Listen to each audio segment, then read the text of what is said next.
because in the Constitution there's a schedule, and in that schedule is the prescribed oath that all parliamentarians have to take. Is that the Now, one the there? 45th Parliament, yeah, there we go. To Queen Victoria, now they're allowed to change that relating to the current monarch, and they changed it to Queen Elizabeth II, and that's okay.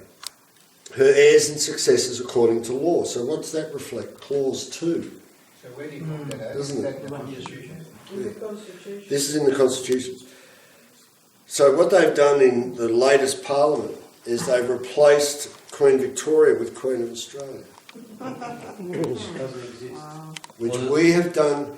We have actually done freedom of information applications to the Attorney General's Department to show us where the traceability is back to the Constitution relating to the Queen of Australia. And the reply has been Silence. no. The reply is there is no paper trail that establishes the Queen of Australia.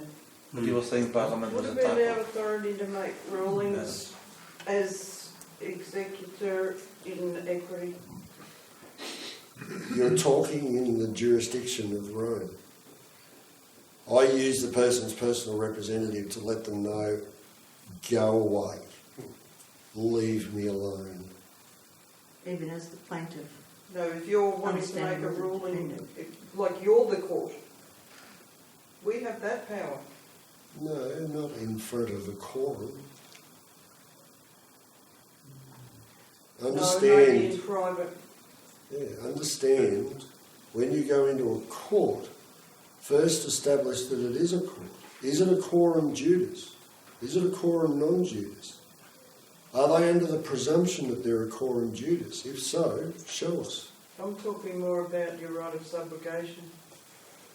Your right to appear in a court, your obligation to appear in a court is to first establish the jurisdiction, not to make an assumption that it is a court and then expect that quorum non-juris, to perform according to your will. Sorry, you don't do that. No, I think you misunderstood the question, but Yeah, we have to establish jurisdiction first and foremost. If we have an obligation, as we have done in the past few years, to look for a proper court. We've tested the federal court. We've tested the high court. It's failed. We've tested state courts. They're failing. We've had state courts stand up and say, yes, we're standing under the Crown. Terrific. Now prove it. And they can't. You know, these people are operating a corporate entity. It's fraud. Yeah. It's fraud. They're blatantly extorting from us. So why can't we put together a common law court? Can we use, I don't know anything about it, just heard about an ecclesiastical court? Is there another option? And just from what you just said then, if you go in as a plaintiff and you're seeking remedy, you can't very well challenge the court because you're there to get remedy, right? So what do you do then? When you go into a court to get remedy, you're seeking first that it is a court. Otherwise, whatever you've been taken into that court under has no weight in law. And your application to the court is to have the matter struck off for being an abusive process. So the full structure of that sentence is my application to the court and to the court in their jurisdiction is to have the matter struck off on the grounds that it is vexatious, frivolous, misconceived and an abusive process until otherwise proven. I've put the presumption straight back to the court and to the plaintiff. And this is essentially what we did in the tax case, which compelled the registrar to turn away from the defendant and look at the plaintiff and go, right, well, now it's up to you to show, A, you have jurisdiction, B, that you have enlivened a court to exercise that claim over the defendant. Oh, crikey. Now we've got a problem. And she's put that order on them. She then sent us to try and establish her standing. We got this 2-page document from her, even stating how much she gets paid, when she was appointed under, what laws she was appointed under, and we've gone, well, sorry, but all of this is only in the last 5 years. Until you can show us traceability back to the Constitution back in 1900, then you're operating a quorum or a quorum non juris. Show us that you have jurisdiction. Now, one of her arguments to come back to us with was, well, we're running under presumption regularity. What's that? That is basically that, well, listen, we've been doing this for decades, so it's okay. It's all good. It's fine. Because we can show you a toilet roll full of cases where we've ruled accordingly. Yeah, so that's accepted norms, is that? It's an accepted norm, and then error we just... of law, principle of law, Yeah. we get into all this, it becomes a philosophy at the end of the day. At the end of the day it does. Like But then every other discipline. we just turn around and say, well, thank you very much for that. Because you've used the word presumption. And presumption regularity still insists on a legitimate government able to do a particular task. If that task or that statute is unlawful, at the end of the day, presumption regularity can apply because it's a legitimate government.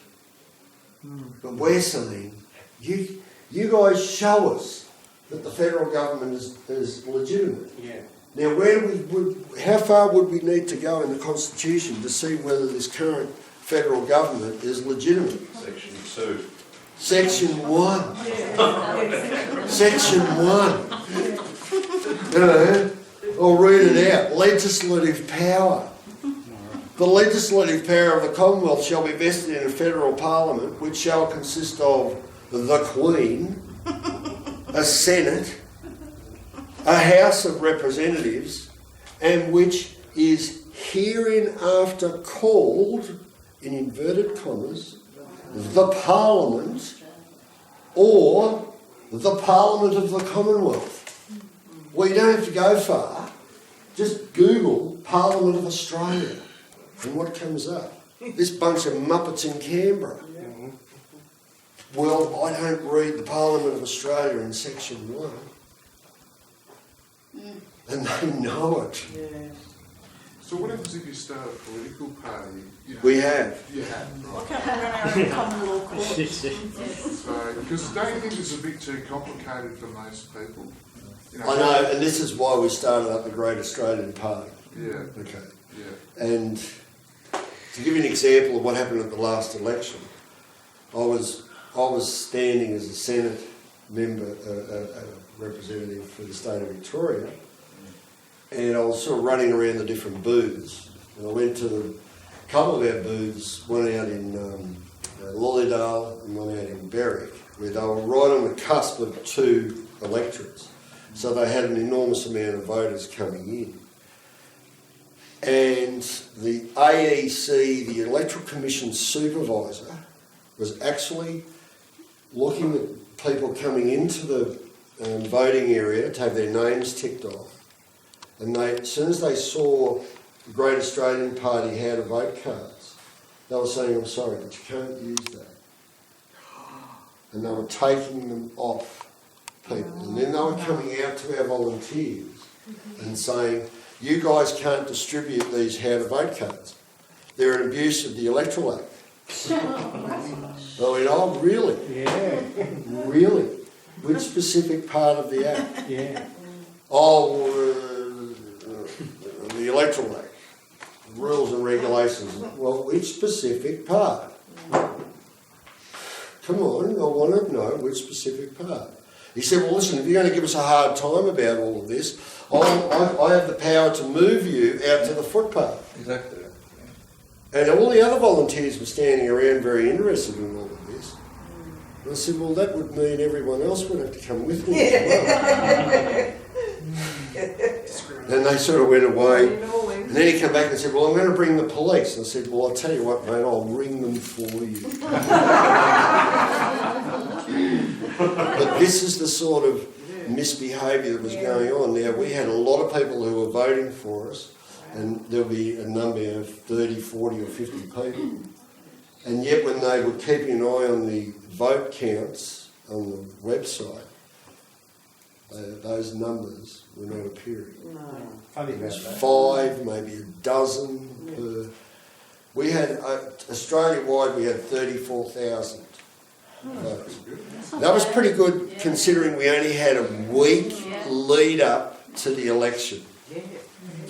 We put our application in November last year, and they took until April to register our party. Oh, they were petty. You don't think it's at all possible that One Nation had illegal like electoral fraud admitted against them? Because like, I remember when I went to a voting booth, someone asked me, oh, how do you vote for Pauline or whatever?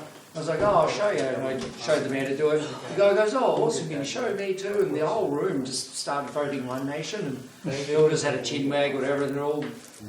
And then I even left the school or whatever, rode my bike down the road, bumped into someone, have you voted yet? Oh, I voted for Pauline, how about you? And like, turned out the whole nation was just like, get rid of the other two.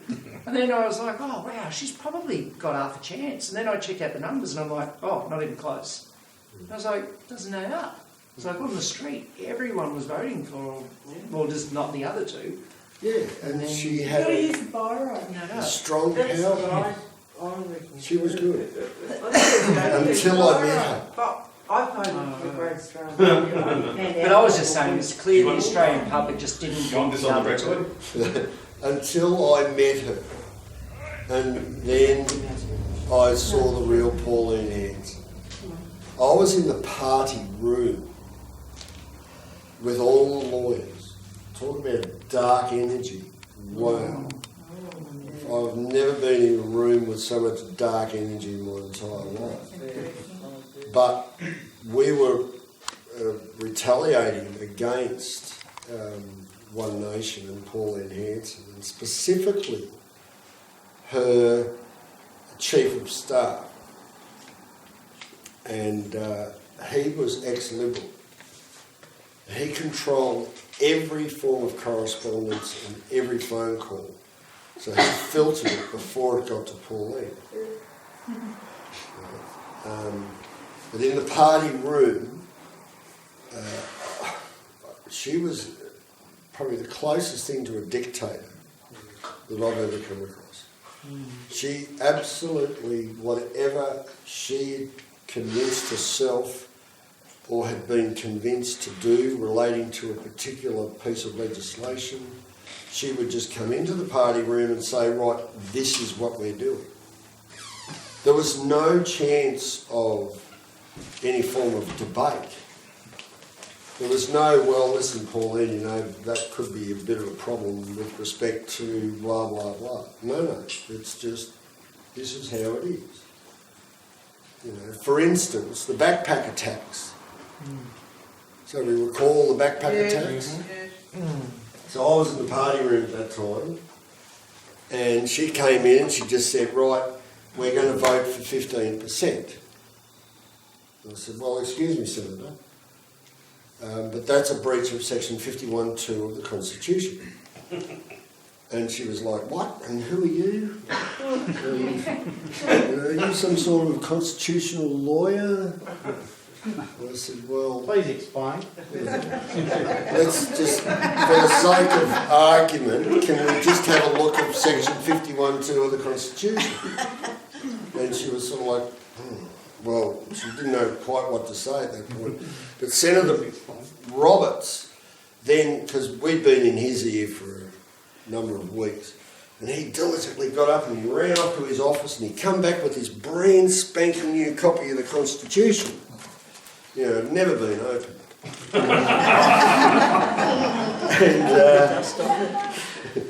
And he flicked to section 51 and he diligently read this out in the party room, and he said, taxation, but so as not to discriminate between states or parts of states.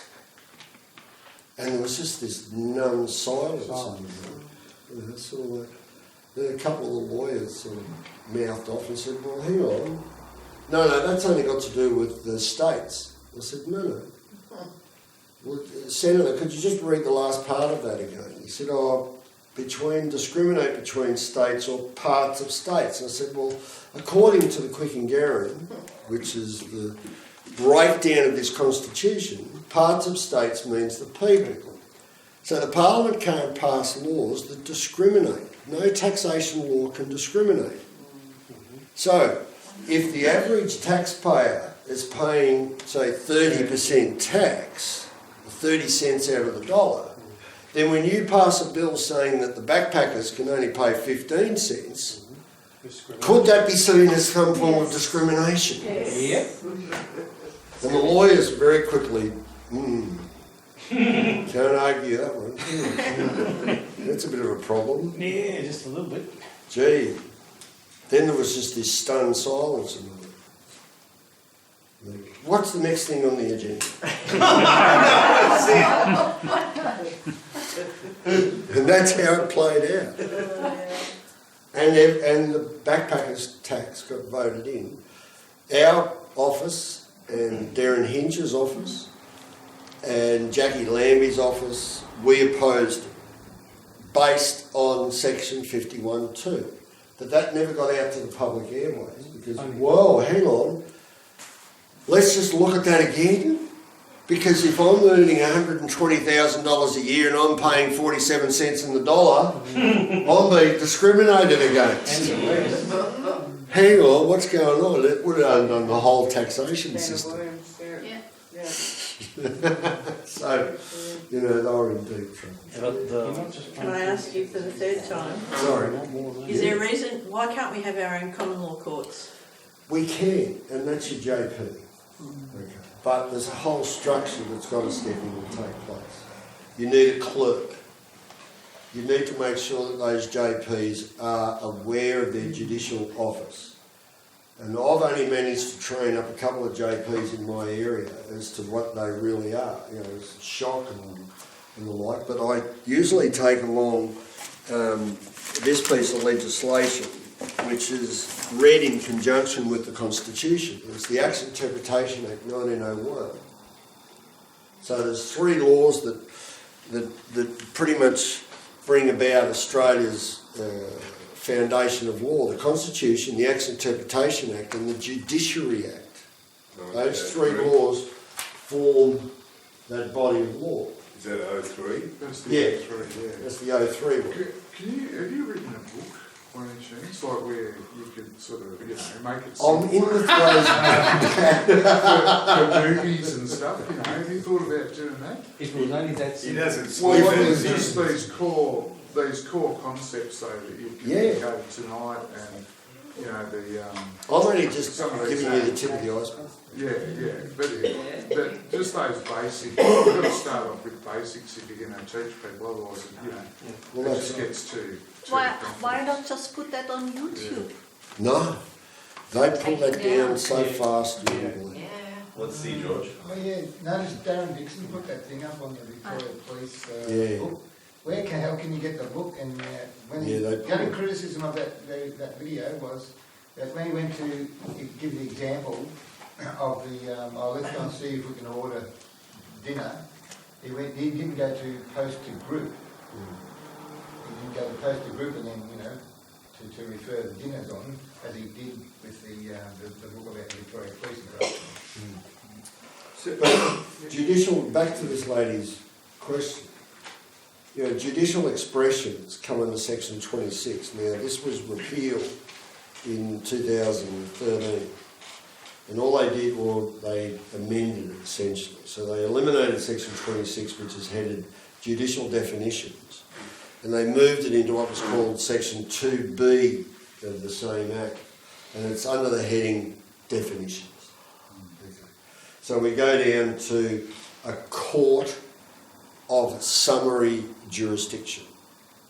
Okay, and it says, shall mean any justice or justices of the peace, or other magistrate of the Commonwealth or part of the Commonwealth, or of a state or of part of a state or of an external territory, sitting as a court.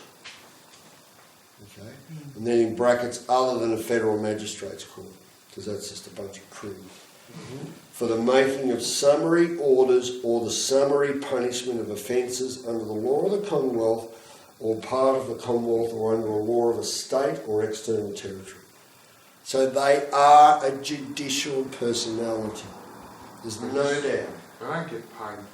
They don't get paid, and that's a good thing because they haven't got a tie back to the state to perform accordingly. So you have to get the parties to agree to Yeah. go before a JP. But then, what do we call for? First and foremost, to honour the laws of England, we call for a grand jury. So those JPs are just adjudicating, okay, on consent. Okay. So we utilise the grand jury laws, and we can take them directly from the US, because the Constitution of the Commonwealth allows us to use US Supreme Court precedents. Why? Because this is a new nation. It hasn't got a body of common law. It goes back to England, it goes back to the countries that the Constitution was formed from. Switzerland, Germany, England. These were all nations that our framers took from in order to build that Constitution. And the US. And La Trobe was not allowed to put the Swiss democracy. He wanted to put in Victoria. He wanted to use as example the Swiss constitution, and he was disallowed to use it. And then when he came back to England, he did not even get paid or something. I can't remember the exact story. Yeah. But, Now, but is the democracy defined? I'm getting newsletters from England. Are they based on that judiciary system? The way I understand is that are they basically talking the same stuff than you are telling us? Are you aware of them? yeah, oh yeah. There's, Because they seem to be. They actually have one newsletter. I just got the last one where they said is they made big progress regarding hemp in South Africa, where they have managed to actually make hemp legal, the first step in South Africa, due to their involvement. Now I'm always just sort of skimming on top of these things, but anyway. So. yeah, the judicial system in England is, and this is why I ended up in London, was because they're still attached to the Crown, that body of law, and that's crucial. We need, this is this jurisdiction system. One of the groups in England at the moment who are projecting their activities in the courts is trying to say that the Queen has no authority because she never took the oath upon the proper stone on the day of her coronation. And there's a law here and in England which strikes that out and basically says, well, substance overrides form.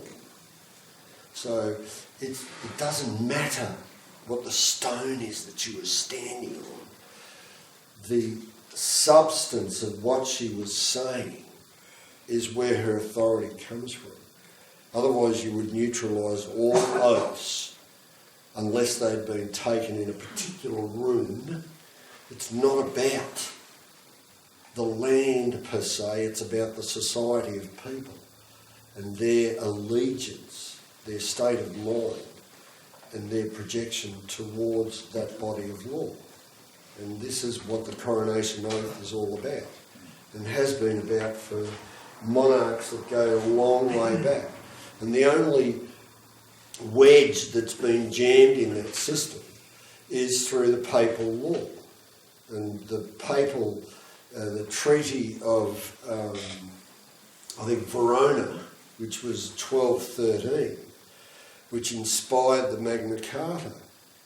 So the Pope had managed to convince King John to hand over the monarchy to the Pope because the Pope managed to put the king in fear of going to hell if not recognising the Pope as God's voice on earth.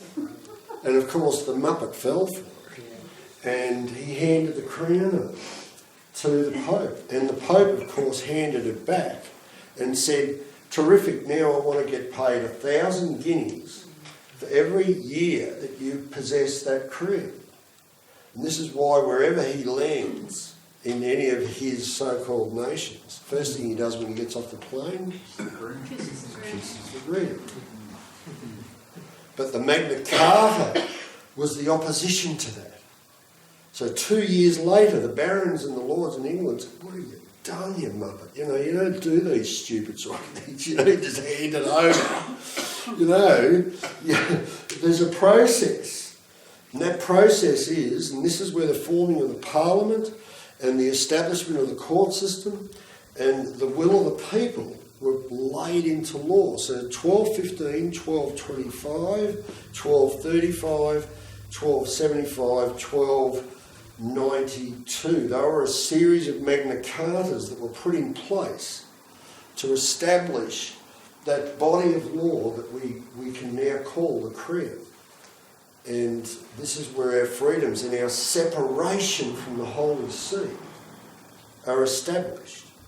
And it's vital that we maintain that. It's a state of mind. And this is where the Bible has said in Revelations, you know, the beast shall overcome you by a mark in your forehead.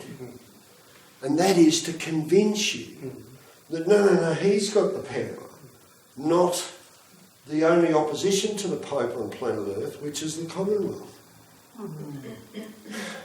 There's only 2 jurisdictions on this planet, regardless. There's the Commonwealth and Roman law, which is the old Egyptian law. And now we look at this Noahide law. And what's established is the new symbol for that Noahide law. And if you look at it, you can see that the bonding of the old Israel, the old traditional Talmud, in the form of the Star of David, and within the Star of David you have the Eye of Horus, which is the Egyptian, and that is the Vatican, and within the eye you have the half-crest moon and the sickle. But the half-crest moon is turned to a cup. It's not like the Islamic, but it's saying the old Jews, the Egyptian Roman Catholic and Islam have now joined together as one. And now we're all going to stand behind these Noahide laws and implement them. Once we bring about a series of events which will convince people that their governments are letting them down. So it's best they just hand their sovereignty over. There's no good government. We'll fix everything for you. It'll be right. Trust us. Trust us. Yeah, right. Okay. And this is what we've got to look forward to. But it will be a short reign of about 3.5 years. How did they manage to get those three together? Oh, that was Pope. It was predominantly Francis, but they started this back in about 2011 and 2013, 2014. Francis has really been quite active in this sense. In fact, he's probably a perfect example of a narcissist that you've ever come across. The guy is an absolute tyrant. He's a psychopath.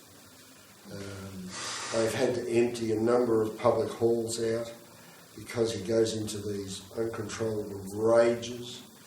Because the Swiss army, sort of the Swiss representatives, guard the papal body and the Vatican. And yeah, they've had to. He's Luciferian. Oh, he's the false prophet. Look at the whole Vatican.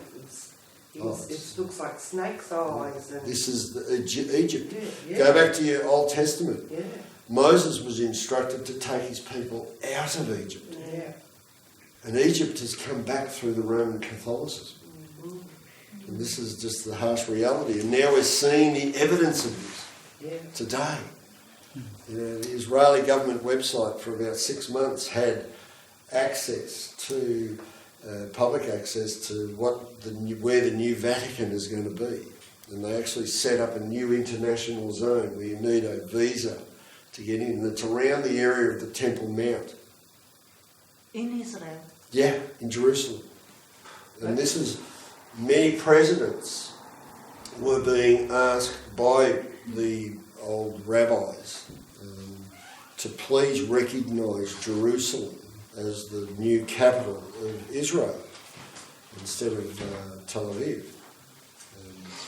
So was that the reason Trump has moved the embassy to? Yeah, I was about to ask that. And he was the one that did it. He stood up and said, yes, I will announce. See, Obama knocked them back, the Bushes knocked them back, but Trump said, yes, I will move the US embassy to Jerusalem, and I will announce that in the eyes of the US, we believe Jerusalem should be seen as the capital of Israel. And of course, we saw the protests.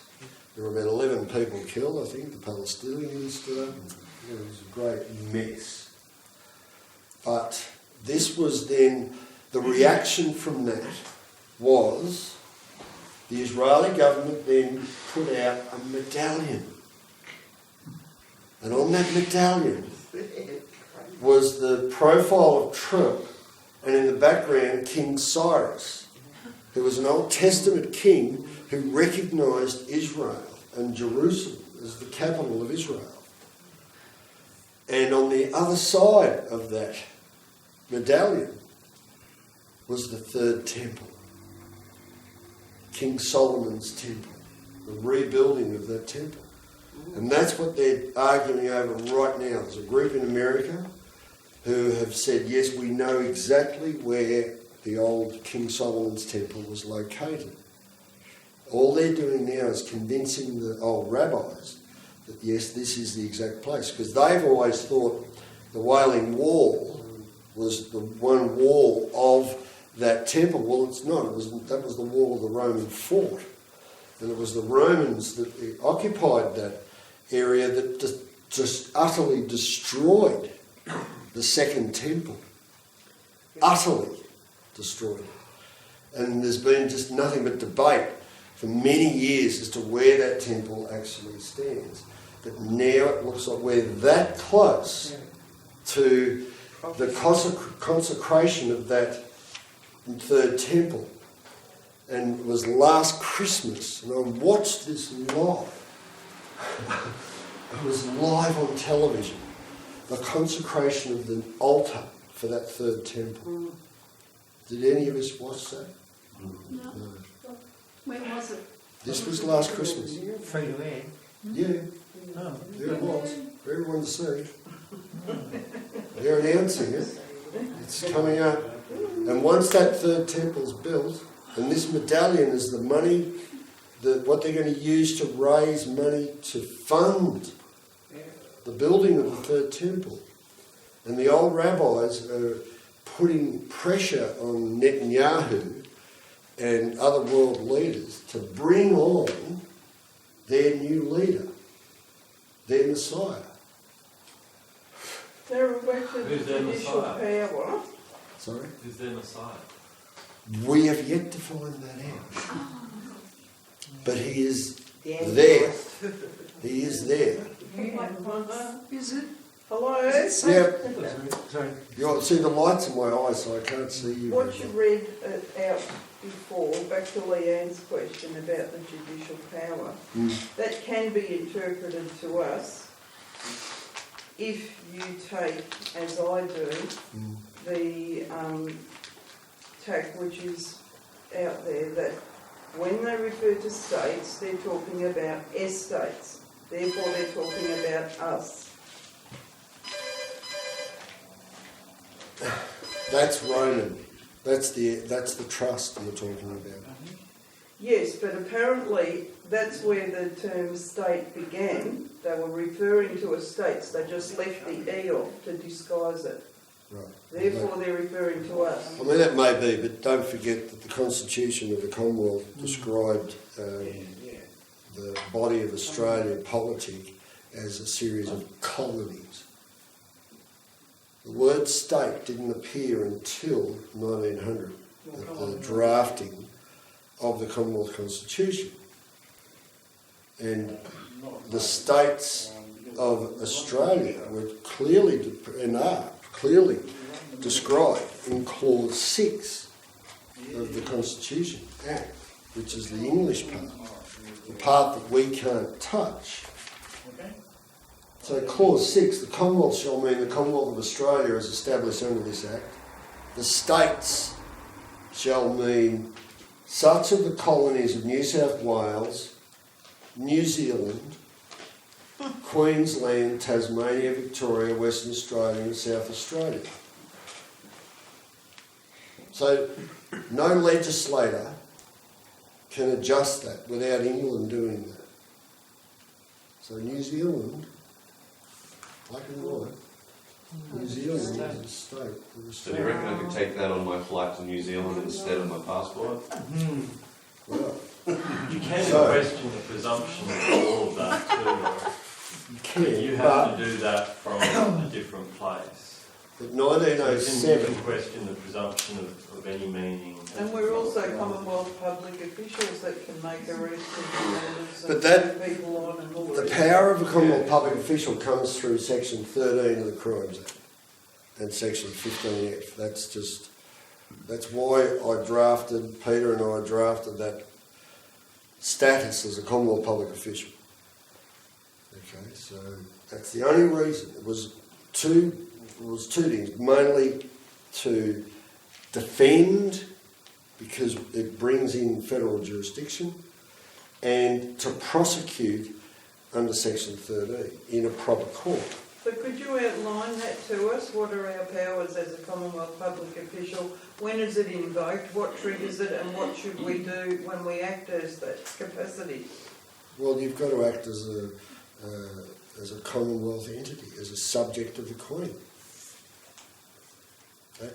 And you act as a prosecutor. Right? And you prosecute against a law prescribed in Commonwealth law. And you do it in a court as prescribed by law. Well, I've only described there's only one court left in this country, and that's your JPs. This is why I went to England. Because there's nothing here other than the JP. And you've got to sit these people down and actually educate them. They just think they're here to witness a document. We're in dire straits, guys. Don't go into any of their corporate quorums. They'll just railroad you. It's a bank. Do we have Commonwealth police anymore? The federal police were appointed after 1973.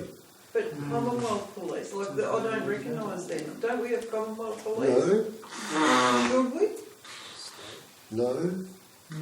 Well, how come federal police replaced Commonwealth police? Federal police were put up there, essentially one of their other jobs is Interpol. They were set up through the international courts. So where have our Commonwealth police gone? We haven't got any. But, you know, with the federal police going in the ABC and seizing the documents, that was technically not legal, wasn't it? Absolutely, but They who should was have told the resisting? federal police, you had no jurisdiction here, piss off. don't come back. But they don't know, they're not, their lawyers aren't here. Yeah. They're only minions. Now, what I've discovered in the last the same with 18 journalists. years is mind-blowing. You know, this is why I was able to break through in London. And the same with the journalist, that they went to his house and confiscated all his computers and everything. Again, it's Yeah. by consent. Yeah. So are you Isn't that documenting important? all We you've should have learnt come somehow along so with that you can pass it on other than just talks or something? Well, unfortunately, you know, if I go up on YouTube, it lasts for about 10 2 minutes. seconds. Yeah. And then, because I've already put myself out there as a person's personal representative, basically saying I won't appear in their public. Yeah. And I haven't. I've been skirting around those edges. So that whenever any of their muppets confront me, it's always, well, who are you, mate? Show us your authority. They know that. So this is why they were very scared when I went to London. Because I managed to file. You know, lawyers to this day are still querying, how the hell did I do it? They don't know. They've looked everywhere. They cannot figure out how I did it. It wasn't easy.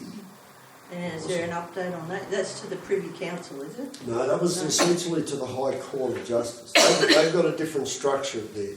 So the High Court of Justice, which is on the Strand in London, they they're the highest court sort of within the sort of court structure in England, bar the Supreme Court. And the Supreme Court's above the High Court. Okay? And my aim over there was I drafted a habeas corpus, okay, because they restricted the access of Cullerton as a sitting member of Parliament to the Privy Council, which was, the Privy Council is the judicial arm, and this is where there's a stark difference between our Australian Senate and the Westminster House of Lords. The House of Lords have a designated group, usually of about 9 or 12, who sit in a judicial capacity, where our whole Senate can sit judicial.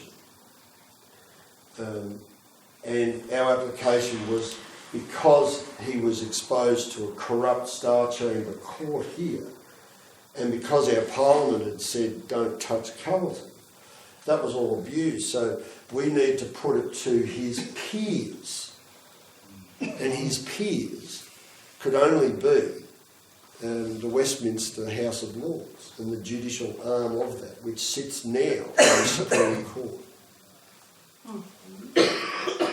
Darryl, Last question. Darryl, Yep. you mentioned the Parliament considers the court. Yep. How would I access that? Through a private member's bill or something? Yeah, you basically start off by going to your local member, and then you would bring on a meeting with the Attorney General or the Minister with relation to whatever grievance you have. And I've done this. And then you get them to exercise a ruling relating to whatever it is that your grievance is, or that they cite a weakness in legislation which has allowed this particular thing to take place. So when I was successful, it was with respect to a lady who was acting as an acupuncturist, a laser acupuncturist, and she was up against the Chinese Medicine Registration Board. And they were acting, they'd served her with 5 criminal charges for not being a member of their board and for using the word acupuncture, because they were claiming ownership of those words, along with herbalism and a number of other words. So I was able to approach through her local member, get a meeting with the Victorian Attorney General, say, listen guys, you've got a problem with your legislation because you're in breach of Commonwealth law in a number of areas. Oh, okay, well, because this is in front of the courts, we can't do anything. Okay, that's fine. But I'm letting you know. Okay, so you're on notice, official notice. Now we're going to go through the court system. We did, and we won the case. We put the Chinese Medicine Registration Board back in their place. And they were about to go Commonwealth and attack everyone who was operating in the field of naturopathy. So we managed to stop that. Well done.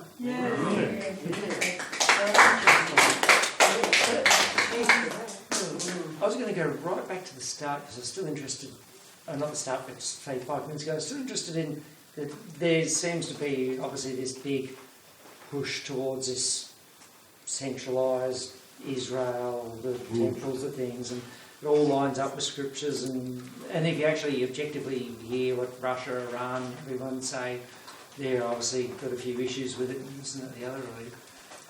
They see this end game too, but I thought surely some impending financial global doom, like a financial systematic crash, obviously happening on the watch of our current parliamentarians who should have clearly protected their constituents and people and all that stuff, would only really sort of expedite and just assist this centralised. Well, this is just the little blocks, that I'd put together, and I thought, well, if the scriptures take us to this end game, which this entire satanic New World Order, it's all seems like some end game that says strip sovereignty, bye-bye, see you later, kiss your sovereignty goodbye, effectively sort of even the Garden of Eden stuff, like you get usurped, you lost the beneficial ownership from Genesis 1:26, all that blessing, all that ownership, all that free of caveats, blah, blah, blah. But it would appear that this financial crash, which we're sort of moving into credit contraction now, which kicks these things and events off, and it's sort of like a snowball that no amount of pissing against the wall with little ScoMo handouts is probably ever going to stop. That it seems that brings us into this, well, it would fast track these new world orders and events. Like, it would seem, and then that's a design. Like, this is in my mind, it seems it's a design. It's not an accident or a... Oh, it's not an accident. Yeah, like, then obviously the flows of these credits were controlled, and we just had a good 5 or 6 years of huge amounts of quantity easing, the so-called remedy to the previous catastrophes in 2008, 2009, but obviously knowing that an end game to this just endless quantity of easing, whatever it is, we've got to pay the piper and have one hell of a crash, which would make us extremely susceptible to solutions such as fall into one world government, see you in Israel, all that sort of thing. Am I crazy? Or? At the end of the day, the whole fractional reserve system is false. Yeah. And this is where too many of us are falling victim to this false economy that they've put up in this colour of law relating to the banking system and the currency. Yeah. Section 115 of the Constitution is very clear. All debts can only be paid by gold or silver. Yeah. Show us the traceability back to the Constitution relating to your current banking practices. And they cannot do that because they're all tied back to a corporation called SEED. Yeah. C-E-D-E. Company. SEED Company. They've seeded all of us. And this all came out in the US Supreme Court case. So SEED are they're basically, we can picture the pyramid with the eye in the rows looking down upon the 13 layers. Well, that eye is SEED. And those who operate, there's 12 Jesuits that run that company. And from them come a company called Depository Trust Company and Depository Trust Clearing Company and mortgage-backed securities. And those companies, and particularly mortgage-backed securities, they own 99% of all mortgages around the planet through the reserve banking fractional system. 99%. And they need they take your title deed when you go for a mortgage in order to justify that lending capacity to 6 or 7 others, because none of these banks have any real currency. Yep. They just pretend. It's not backed by any gold. Nothing is backing these I'm people. actually an economist, and I used to run ANZ Private Bank in Australia and New Zealand, so I used to look after all the wealthiest people in Australia and overseas. I just want to make a comment. The fractional reserve banking system is fine if it was applied as it was intended. So the real problem with all this stuff that's being talked about is criminals that abuse it, which is the banks. Right? Now I got to the top. So, and this is 20 years ago, I left. I was like the young guru, you know, but I left because I couldn't deal with it morally, what was going on. Once I found out, I just run my own business ever since. But they are criminals, and they knew exactly what they were doing. Of course. And what happened was that fractional reserve idea is leverage at about 10 times, right? Roughly, right? So, does anyone want to hear this? The way, just I'll keep it brief, right? You're a depositor, and when at school we're taught there's a depositor and there's a borrower, right? And you save your money like a good little person, and someone will come along and they want to start a business and they'll borrow. You put $1,000 in, they'll borrow it, and the lovely bank, a financial intermediary, will just take a little clip off it, right? So they'll pay you 4% on your $1,000, and they'll charge the guy that borrowed it 5%. And they're so lovely, and that just pays, you know, for the administration. That's never been how it's worked. It's a complete bullshit. The way it actually has always worked is you put your $1,000 in as a depositor. They're allowed to leverage it 10 times if they do it legally. They literally just write amounts into their balance sheet. Right? It's literally created out of thin air. It's trying to summarise this because the mechanics are very complex of how it actually works. But what they do is they pay you 4% on your $1,000, right? In effect, how much is that? 40 bucks. If you're lucky.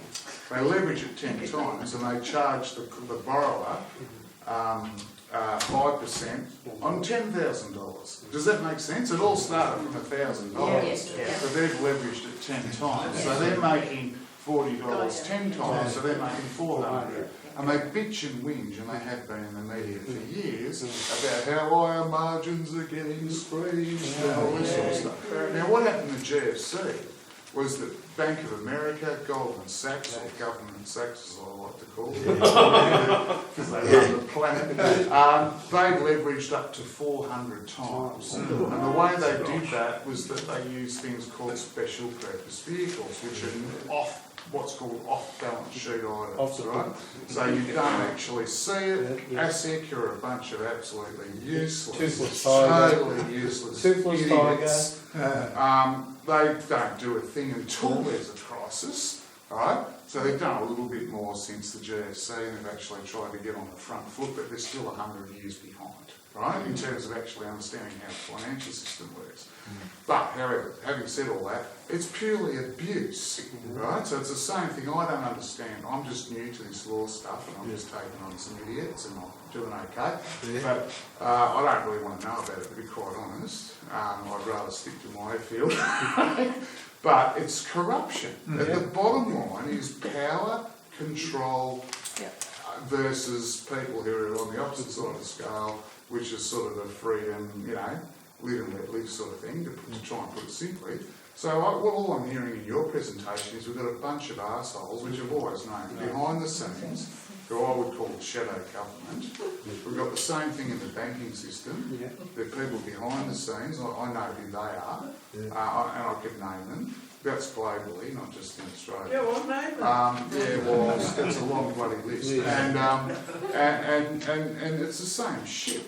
So it becomes this good versus evil. You know? And I'm not even one of the things that you haven't mentioned is the fact that the economic arm and the legal arm and the parliamentary arm, they're all interconnected. Well, they are, but there's still good people in all fields, at all levels, including in Parliament, who you can't try and explain this to the average Australian. I don't mean that in a derogatory sense, right? There's not a thousand people here tonight, right? Their eyes just glaze over. What time's the footy on? Where's my beer? It's too hard. Can we talk about something? That's what that's what we're. Sorry, that's why I asked. So what do you think is the first step to talk, fixing all but this? you've got to start some sort of party, but you can't tell people all this detail, and then you're caught in But this trap again. You know, The remedy. you've got to play the game. Can we talk some Remedy. solutions as well? Yeah, and the remedy is under how about- section 51. Yeah. Okay. In section 51 is the Parliament shall, subject to the Constitution, have power to make laws for the peace, order and good government of the Commonwealth with respect to, right, subsection 4, borrowing money on the public credit of the Commonwealth. So that's the national estate. Yeah. Now, subsection 12, currency, coinage and legal tender. Subsection 13, banking and other state banking, also state banking extending beyond the limits of the state concerned, the incorporation of banks and the issue of paper money. So the Commonwealth Parliament have the ability to render the Reserve Bank void, Reverse bank. re-establish a proper banking system, and all we need to do to educate the general public as to an amendment to this constitution is to amend section 115, where it says that debts can only be paid via, so a state shall not coin money nor make anything but gold and silver coin a legal tender in payment of debt.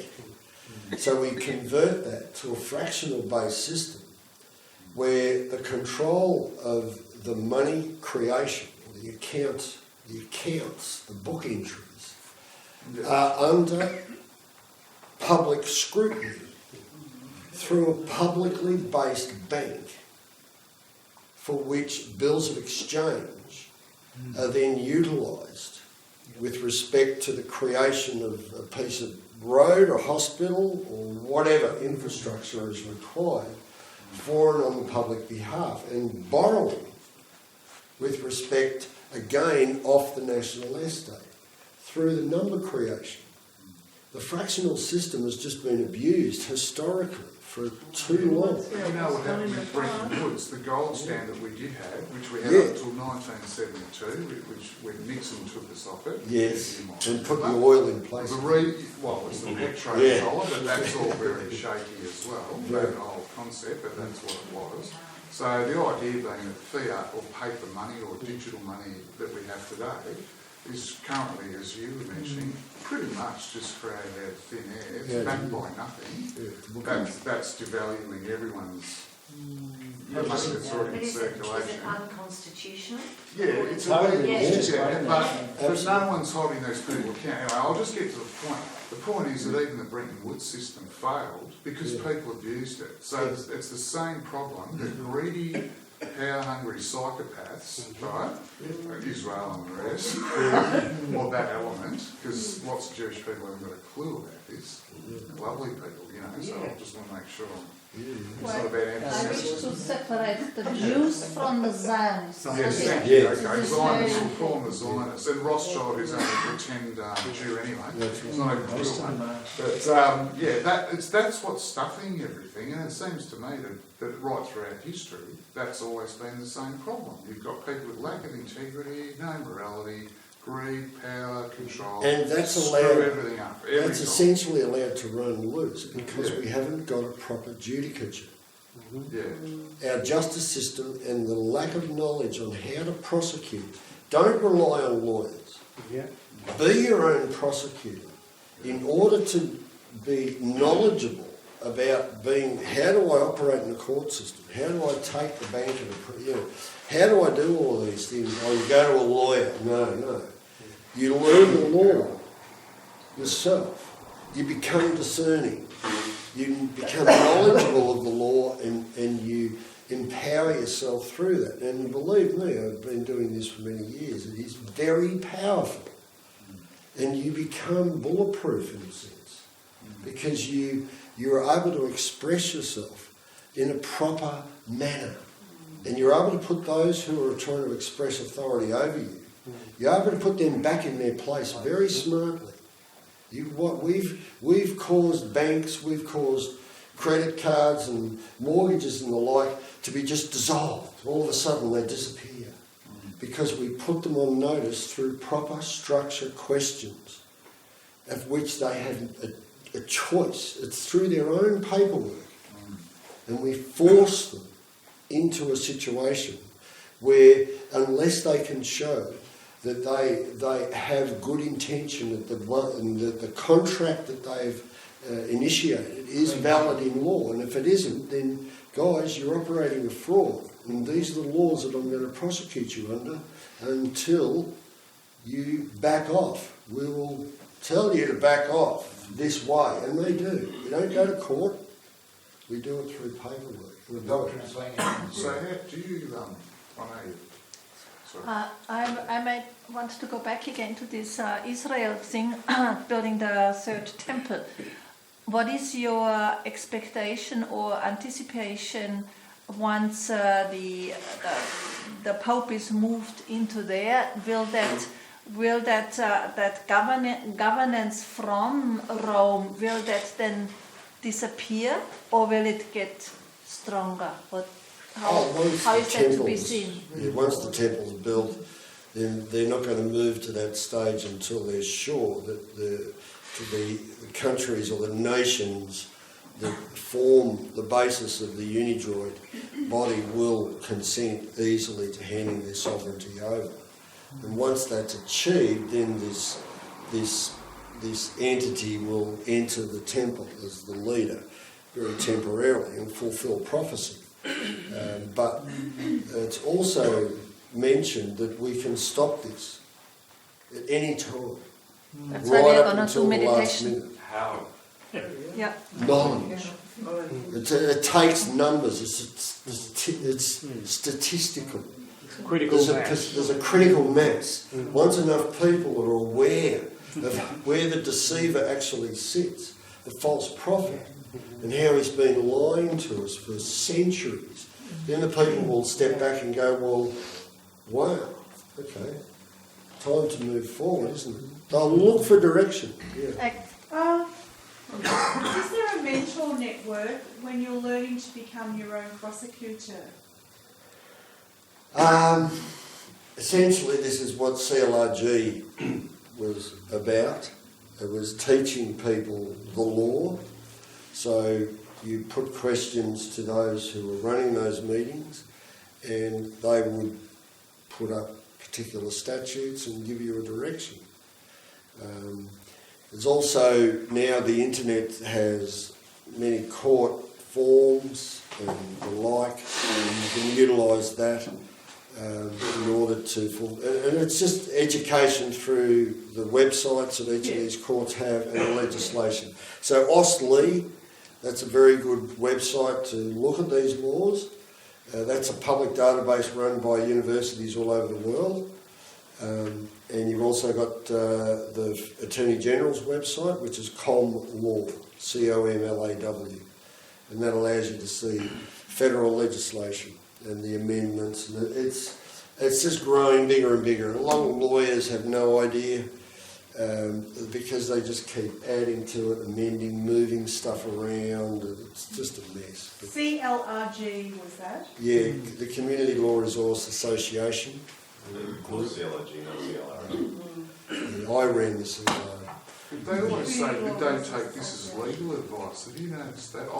And then they say it's not legal advice. Yeah. Because it's all bullshit anyway. It is, but otherwise they'd be in trouble because they'd be seeming to be lawyers. And yeah, and this is a fear they have of the system. Yeah. And of course, once you put the presumption back on whoever it is that's making a claim against you, then they just very quickly turn tail. All you've got to say is, who owns the law? Yeah, well, who are you to project that law to me?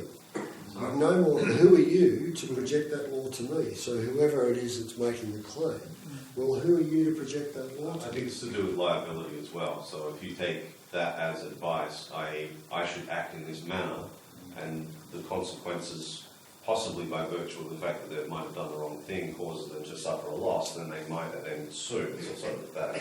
Yeah, absolutely. And this was, the right of litigation has been really growing big time in the US. So, again, this is ignorance of the law that they're operating under as well. Go back to the very basics, which is what I've had to do. Just to emphasise the fact that a self-represented litigant is classified, if I'm correct, in the courts as being a learned person. Is that correct? Well, yeah, there's always been access to the courts, right back to when Adam was a boy, to bring about some sort of remedy if you so chose. And of course, the courts have to accommodate you when a non-lawyer comes up and presents a prosecution. Except the High Court, of course. They don't like it, but They've removed it from the High Court, though, haven't they? the High Court's just a boys' club, genuinely a boys' club. They've removed the right of self-represented litigants. They would prefer, and this is again, it comes back to jurisdiction, and you just say, guys, you might say that, but Section 109 of the Constitution is very clear, when a law of a state is inconsistent with the law of the Commonwealth, the latter shall prevail, and the former, to the extent of the inconsistency, is invalid. And it doesn't say, oh, you've got to go to a court to have it declared invalid. It just says to the reader, it's invalid. So how are you going to know whether the law of a state is invalid or inconsistent with the law of the Commonwealth? Read it. Well, you've got to bloody well read it. It's as simple as that.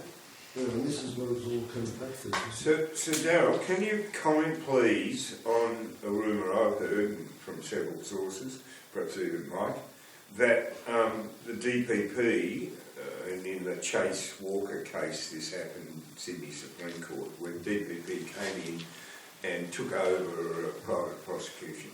Yeah, that's Section 9.5 of the Department, the Director of Public Prosecutions Act 1983, I think it is. And this gives the power of the DPP or the OPP to come in and take over a prosecution.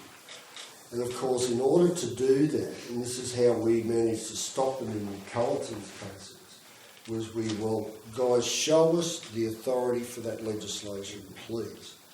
Because all you've done is you're trying to take the place of the grand jury. So you come in and your application is to have the matter thrown out on the grounds of its vexatious, frivolous, misconceived and abusive process without explaining any of those claims. And usually the court just accepts it and says, yep, no worries, because you're the DPP, all good. See you later, prosecution strike off. But in Culleton's case, we said to the DPP, we put the onus on them, you show us your traceability back to the Constitution. And they very quickly turned around and ran off and left the court going, crap, we've got to go. Does it have to happen in writing? How do they have to prove it? We put the onus on them. But do they come back then verbally or in writing? In writing. Do it by affidavit, surely. Yeah. Once they've registered, you've registered the case, which is what fires them up, then it's all through the proper court process. Which is affidavit. Yes. They would come back. We put the onus on them to provide evidence. Just show me one example historically where the present might, which is now the system which we're living under, voluntarily surrendered its position. I don't know one. It always was force.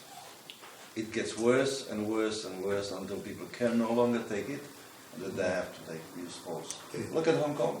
That's a small example. Yeah, I've been watching it a lot. Yeah, look at that. You go back to France. It doesn't matter where you look, guys. Believe me, if you don't like the system, you leave, or you have to have a passive resistance, which means you run the system down like the communism on a large scale, and then of course it gets so bad it collapses in its own way, or if you can't wait, you have to use force. There are those three choices. All the legal stuff is wonderful, but how can people, you have to be very clever, you have to be able to understand all that. Spend lots of time. Lots of time. There is another choice. Yeah. Just quickly, you're talking about banking before. That requires intermediation, a trusted third party to do exchange. One of the reasons I stayed a technologist or chose to get back into technology is because I realised that as opposed to getting involved in politics or maybe more the law than I otherwise might have done, is because I realised that technology actually leads politics. Politics follows technology, and there are now trustless, disintermediated systems for doing exchange, like Bitcoin, cryptocurrencies, and so on. So I think that we can lean on technology a little bit to help us with that, and also anonymizing technologies for the internet and so on. So there are some technical solutions as well. So we shouldn't just simply throw up our hands and say the old way of doing things is the only way to approach some of these problems. There are new technical solutions we can look at. What are you going to do? What are you going to do when there's no internet? I'm not saying it's all things. We do need contingencies. I do hold precious metals as a consequence. Could we say, the session that's happening next Friday, could we say that that's a way to question over and over and over again? That's and that kind of seems to match what Darryl was saying. What I realise is the stuff that I talk about and the stuff that you talk about, they're like a perfect match. But the stuff I talk about is like the basic principles. So you were querying about how do you begin to learn to do this? And literally it starts with a question. Like you say, there's basic principles, there's a lot of details that can do your head in. But the foundations are very simple, like a child can learn. Ask a proper formed question, and that is anyone's first point of activating the law. And things like I want a meeting of the mind. So looking for your accused, who's the accuser, who's going to put their hand up. The cops are all agents and just informants. The companies and even government, it's all representative. There is no one that's going to put up their hand and say, I'm accusing you. So if you can stay on point, you can literally, through very simple questions, become very inconvenient for their processes because they can't process it. Yeah, the way I've summarised it on the little pamphlet, it's going into peace and not creating controversy and detaching from claims of any kind produces a childlike innocence that provides different results when dealing with authority. That's the description of that. Back to what Paul was saying. The transition that took place to what we're suffering under today was clear deception, more so here in a very awkward position than anywhere else in the world. America being a republic, so they've openly disconnected from British law. Here in Australia, we're so bound so tightly to British law. In fact, so much so that we've taken on laws through the 1828 Australian Courts Act, which brought all laws of England at the time of 1828 in perpetuity into Australia. No parliament had the power to repeal any of those laws. And because we have this fantastic foundation of law, when they did that transition in 1973, they did it in such a way that we've now downloaded all of these secret meetings that Whitlam and the like had. We've now got the dirt on these people through their FOIs. They've got nowhere to hide. And once we get that out publicly, and we've partly done this through the London cases, the spotlight then immediately is forced onto those in Australia who have committed these crimes.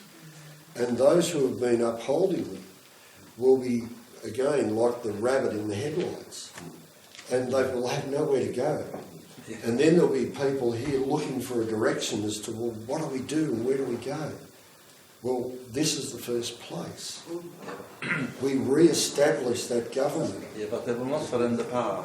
Look, if you become too much of a nuisance, they get rid of you. Well, I've become such a stickleback to them. Yeah. Look at Julian Assange. Yeah. Look at But where is he gonna absolutely, die? but Julian, in They fact, can't do it. I was that close to visiting him at the Ecuadorian embassy. Yeah. But because I was there on behalf of the senator, I said, well, listen, do you want me to present what we've put to the Queen to Assange? And he just said no, he's just too controversial. I had a view to him putting it out through WikiLeaks, which I think would have done us an enormous amount of good. Not so much Assange, but him. But, It's getting into more trouble. He wanted to do this the formal way because he was duty bound as a member of Parliament. His allegiance was to his constituents. He wanted to fulfil that role 100%. He was not in any way, shape or form there to suck off the system. He didn't care about the wage or anything, he was just focused purely on law. I think what falls after is after solutions, and one thing that you haven't mentioned is something that we've discussed, and that's the common informer action, which is coming up. So Paul, you'd maybe like to do that. And this is where the common informer action does take place. So we can, and there has been successful litigations in the last 12 months against one Queensland senator, where the High Court then awarded damages for this senator sitting unlawfully. And we can, if all of us started common informer actions, we just started drafting our common informer actions and put them to the Parliament first. And this is one of the things that, through Cullerton's work that I've been doing with him for the last 3 years, the paperwork I've been creating, is enlivening Section 47, and the High Court admitted in Alley versus Gillespie, March 2018, that they have no jurisdiction. This has to be dealt with by the Parliament under Section 47. And that's on the public record, it's on Hansard, it's on YouTube. Every word that's there, the Senate, there's 4 cameras, no one can move without being seen. Every move they make, every breath they take is on the public record. And when enough of us put in common informer action saying, show me your authority as my representative to express my will, considering the oath you took in total contradiction to the Constitution. That's enough, because straight away they're in breach of Section 44. Can you say that again? They're tainted of treason. Can you say that again? Show me your authority. That would be nice to put in this 5G letter in there, if we could get the wording from you. Yeah, I've done this for, lately I've put a notice to the Minister of Health regarding naturopaths and the removal of naturopaths and homeopaths from the private health insurance act. So I put an FOI, there were 2 naturopaths that approached me and said, hey listen, when you remove us, where does that leave us? And basically they just went, well, we don't care. April 1, too bad, so sad. So I put a letter and said, well, that's all good and well, except you may be in breach of the consumer laws because you're operating a restrictive trade practice. That's true, You're restricting a trade practice not only to those operating in the field of naturopathy, but also to the supplement suppliers, which not only affects us here in Australia and industries here in Australia, but also overseas. So that, under definition of law, your law, is a restrictive trade practice. And immediately we got a reply back from the Chief Medical Officer here in Australia trying to to defend themselves relating to, and then immediately the minister was put on his back foot and they went, okay, well, we're going to have to review the whole thing. Yay! And that's all it takes. That's all it took, one letter. And this is what power there is just on the written. You can conduct your court cases on a piece of paper. When you construct it properly, the question has to be put to them. Please show us where you get that authority to implement whatever amendment or whatever they're doing. When's the review going to be done? The review's underway right now. Oh, And what we've done is we've put a focus back on the review board that were put together, I think it was last year, and they put a report out stating why they think naturopaths and homeopaths should be removed from the Private Health Insurance Act. And it was clearly biased. And we've said, well, hang on, there's, the two ladies that approached me to do this had studied the report and they'd shown up the weaknesses and were able to put that into this notice, and essentially they were left going, well, gee, you're right.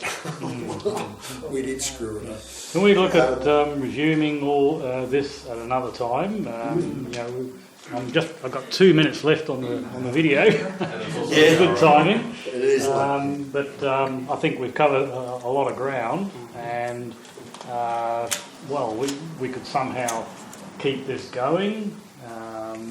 Well, tomorrow night we've got the movie on a related subject, and next Friday we've got the foundation law stuff, and maybe we could keep this going in some form and see where we can take it. Darryl, would you consider doing Zoom presentations? Zoom. Zoom is like Skype, but it's bigger forum. Zoom. Oh, right, yeah. So, I mean, if you were doing this exact same thing on Zoom, we'd all be sitting by computer screens. You, as the talker, would have everyone's microphone muted, and if you've got a question in writing, text through to you, you might go, okay, I want to hear Thor, and actually put that question to the group, so you'd unmute his mic. Look, I've only heard about it, haven't used it, but there's... the quality's better than Skype. Who? The quality's much better than Skype. Okay, well, you see, what I've heard you talk about tonight, Darryl, is the PAP. Without giving it its name, or I've heard of it as PSP, Private Settlement Process. And it seems to me that everything you've talked about, and I've been examining it for 9 or 10 weeks, and I've said, right, that could work within that system, that could work within that system. So when you mentioned at the seminar that I came to with Mike, that justice of the peace was only in legitimate court, I immediately went, right, that's how I'll run my courts. I'll run it via affidavits using a JP. Now, so far, my 30-odd alleged convictions for using the road in my private conveyance are standing, but I think when I start hitting back at them, they're all going to jump. And I love, your depth of knowledge is so immense. I'd love you to just think about, if you're wanting to disseminate the information but need a platform, Zoom. Yeah, I'm sort of open to getting this information out there, because this is where the power lies. It lies with how you interpret what I've been saying, and you converting what I've been saying into reality. How would everybody like a copy of this? This is how we baffle the system. Because when we start coming at them with presumption and saying, well, okay, can you show us where you get the authority? When they're directly attacking us, or when they're threatening something that we operate through, regardless of what that is, then how do we you put ask it that to in an them. affidavit, though? Because you can't ask, you're saying put it in negative or vehement. But you can't, but you're saying but ask like it as you a can question. do it as simple as an FOI.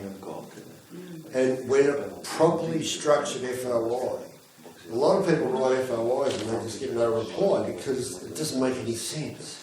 And when you put it properly structured, they're compelled to answer. When they do, we've got a bank of these FOIs that just totally take the system down. Can you show Where us how to do that through some of these classes? Yeah. That'd be great, because it all comes down to using how, if we can learn to put it into practice, then that's the swelling culture, because most people come to these things, and they don't have anything practical to take home. Well, one thing that you should take home is if you're in the defendant role, you are a subject of the Queen. And I can tell you now, from all my study of legislation, they have no category against a subject of the Queen.